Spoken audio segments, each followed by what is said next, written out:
নমস্কাৰ আজি পুনৰ আপোনালোকৰ মাজলৈ লৈ আহিছোঁ মিছ শ্ৰাৱন্তী ঠাকুৰৰ পিছৰ অংশ আৰু গল্পটিৰ লেখক হেমেন্দ্ৰ কুমাৰ শৰ্মা।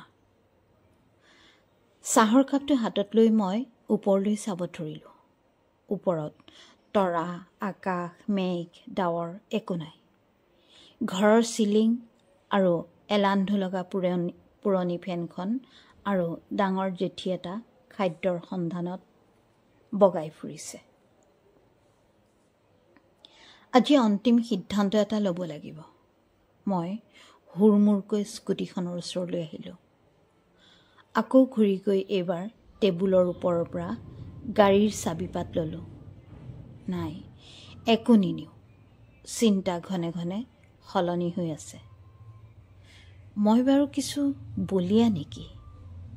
হ'ব পাৰে। জনা বুজা হোৱাৰ পিছত সকলো মানুহৰে কিছু কিছু বলিয়ালি থাকে।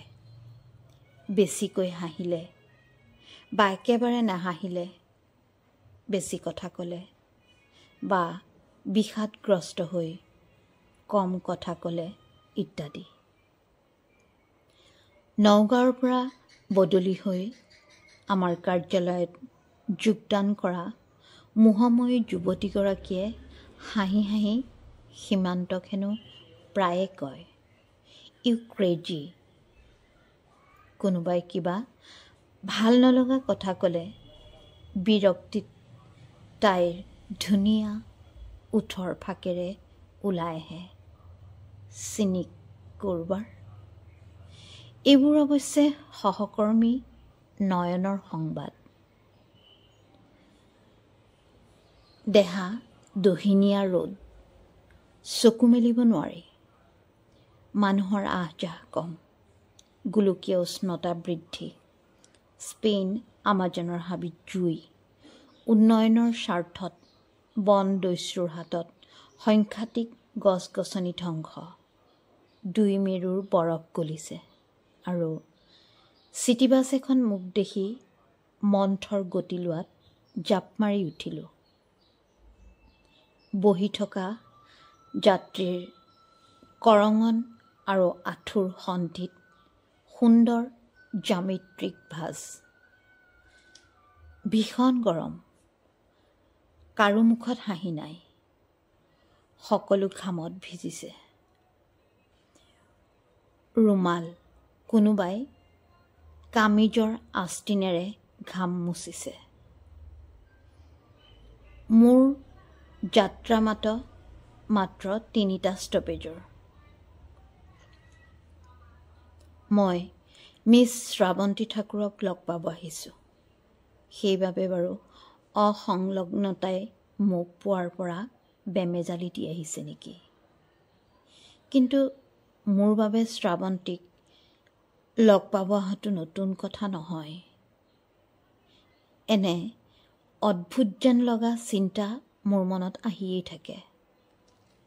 ময়েই নহয়, বিশ্বৰ অগণন মানুহে অহৰহ বিচিত্ৰ বিক্ষিপ্ত চিন্তা লৈ ঘূৰি ফুৰিছে।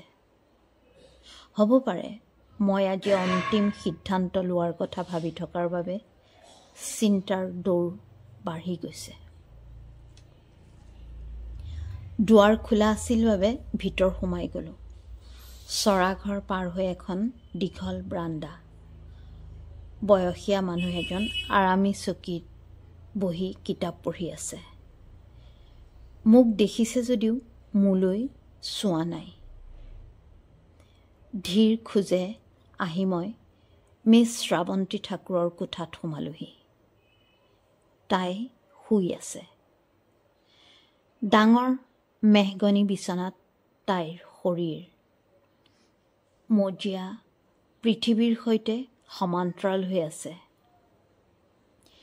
শ্ৰাৱন্তীক বন্ধুমহলত মিছ লগাই মাতোতে সেই নামটোৱে এসময়ত স্থায়িত্ব পালেগৈ। তাইৰো এনে সম্বোধন সংগতিহীন যেন নলগা হ'ল। আমাৰ পৰিচয় প্ৰায় 3 বছৰ, অতি ঘনিষ্ঠতাৰ সম্পৰ্ক এবছৰমানৰ। আৰু বৰ্তমান এক তিক্ততাপূৰ্ণ ঠুনুকা হ'ব খোজা বান্ধোন দুয়োৰে মাজত চলি আছে। মই চকী টানি বহুতে কিছু শব্দ হৈছিল। শ্ৰাৱন্তী অৰ্থাৎ বন্তীয়ে চকু মেলি মোক দেখি সামান্য ক্ষুণ্ণ হৈ ক'লে, অচ্যুত, তুমি আহিছা এই অসময়ত যে? ধন্যবাদ। ইয়াৰ পিছৰ তৃতীয় অংশ মই আপোনালোকক পিছত পঢ়ি শুনাম। আৰু আপোনালোকে গল্পটো ইমানখিনি শুনি ভাল পাইছে বুলি ধৰি লৈছোঁ, আৰু আপোনালোকেও শুনক, আনলৈ আগবঢ়াই দিব বুলি আশা ৰাখিলোঁ।